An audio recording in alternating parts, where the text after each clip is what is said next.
I would go ahead with a very simple test which they can do it once a week, almost every day of their life, is to close each eye and see the ticker on television when they are seeing CNN or BBC or Aaj Tak. When both the eyes are open, with their routine glasses or aided spectacles or contact lenses, like last week they used to see something and now they can't, or if the window frame appears distorted, they should go and seek help. That's the easiest self-test at home that I would recommend to most of our viewers. At the outset, let me tell you, diabetes does not give glaucoma. They run parallel. One may be found in the other. In the sense, diabetics may have glaucoma also, but diabetes does not give you glaucoma unless you are in an end-stage diabetic retinopathy where you are bleeding and vascularization, and that's secondary glaucoma, not a primary glaucoma. Oh, I see.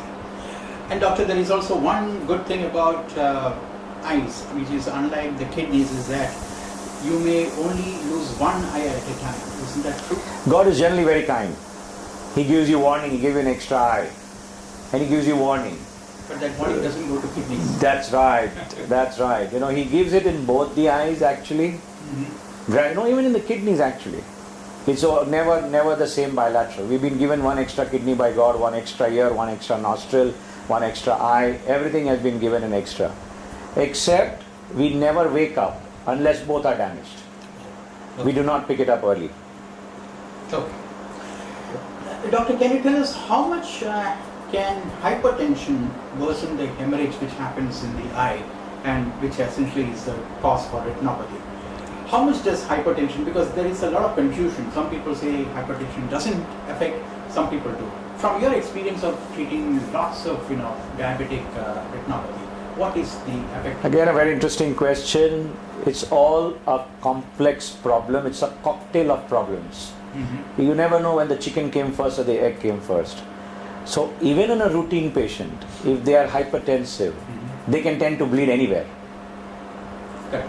So you don't need more common sense to say that you could bleed more. You're already bleeding and you will tend to bleed more. So with diabetes and hypertension, they both complement each other to make eyes worse. Doctor, what is the role of fats in your body? I mean, for instance, lipidemia. How does that affect the eyes? And especially in The diabetes? question is, fats are very essential for you. It's the age-old question that we have, and all the social media networking and all the newspapers are bonkers in the last decade have gone mad over not having extra fat or whatever, that we have exercises and the gyms and everything. Fat is a very essential part of our body. It's the storage. It started way back when mankind did not have food. So we used to store food in the form of fat, which is an energy. But your question relevant is hypertriglyceridemias or hyperlipidemias. These are very much associated, which means either your cholesterol is high, your low density lipoproteins are high, or your VLDL is very high and HDL is low. They are all very closely associated. And hyperlipidemias can make diabetic retinopathy worse. So everything needs to be controlled. And more often than not, both brothers are genetic. So everything unfolds gradually at a various phase in life. And it's something which, it's also the dietary habits, it's the way people don't exercise, and all those things increase simultaneously because of your bad diet, genetic inheritance, and the way we do not look after it. Doctor, when you talk about diet, there is another interesting aspect of that. What is a proper diet for a diabetic type 2 to avoid eye problems? What would that be according to you? Yeah. Or even if you tell us what you should avoid and what you should have more. No, it's absolutely common sense. There's no diet for or against it. Control your sugar, control your sugar, control your sugar. So if your HbA1c is good and your random fluctuations of sugar are not bad, any diet is good. And of course, any antioxidant that we have today, from green leafy vegetables to carrots to anything with lutein, zeaxanthin, you have a lot of supplements. But to say that specific diet for eyes in diabetes, it's more of controlling the rest of your body. And automatically the eyes would be taken care of simultaneously. Doctor, why does a diabetic's eyesight actually get very good when the blood sugar is normal, and when the blood sugar shoots up, it becomes hazy? Okay, the question is, the vision changes when the sugar goes up. That's your question actually. Exactly, yeah. So you have been given a glasses number or whatever when your sugar was normal. And after a good heavy meal, when your sugar goes up, the lens, the crystalline human lens swells up. So your number changes. Oh. And as your number changes, your vision changes. So which is why we have picked up diabetics, we have diagnosed first time diabetics when they came suddenly with a change in number. Because we never gave them a number. We said, go ahead, get your sugar done, very likely that you have diabetes coming up. And they come up with 400, 500 sugar for the first time. Which essentially means that even the lens can reveal if you're diabetic, the retina can Yes, reveal. yeah, and the number, a sudden change in number. We picked up doctors like that. When they suddenly become myopic, then lasers are the most important thing, which is sight saving. Now what does a laser do? Like as I explained to patients, you convert ischemic retina to anoxic retina. So by laser, you knock off areas of retina which are not very important, play Robin Hood and save the main area of the retina called the macula or the arcade. That is the bottom line to laser. And most often than not, these patients' eyes will be saved if they come in time. Having said that, you have other medications, oral medications also. Antioxidants are doing a good job controlling sugar once again. And the best thing which has come today in all these patients, because there is a specific entity called diabetic macular edema, DME, which is very, very dangerous. It reduces your central vision, and unfortunately, patients come only at that time. Now, what do I mean by central vision? The example which I give during the IPL to most patients is that you are in Lords or you are in Wankhede. The central pitch where the players are playing is the most important part. And that's where you see from. The moment that gets affected with blood, your vision goes down. So when the rest of the pitch is not good and you have rains or you have stones or you have a lot of dust dirt there, nobody bothers. It's the pitch which has to be saved. Unfortunately, patients come only when their vision gets affected or the pitch gets affected. But to save that main area, we laser the periphery of the retina and save the main area. That's called playing Robin Hood for the eye.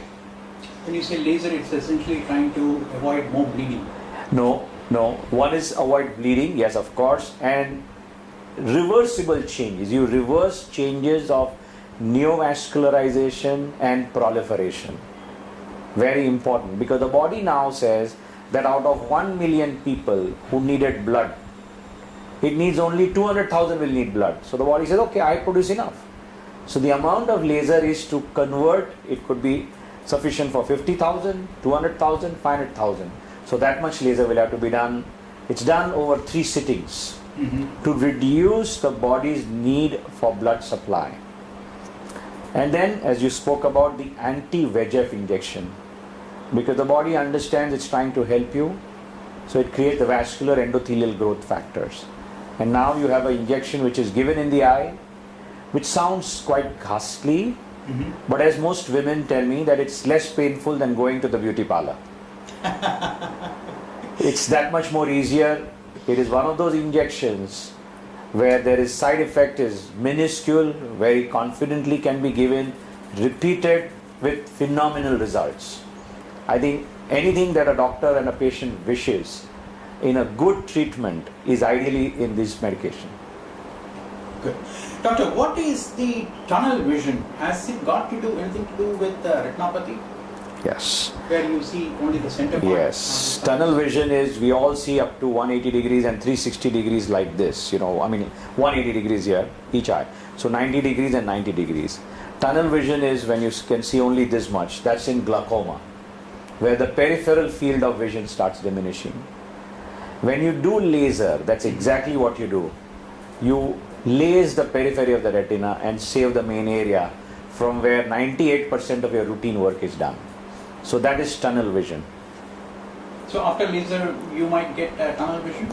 Not necessarily that bad, but yes, vision would be affected. However, the worst tunnel vision is with glaucoma, retinitis pigmentosa.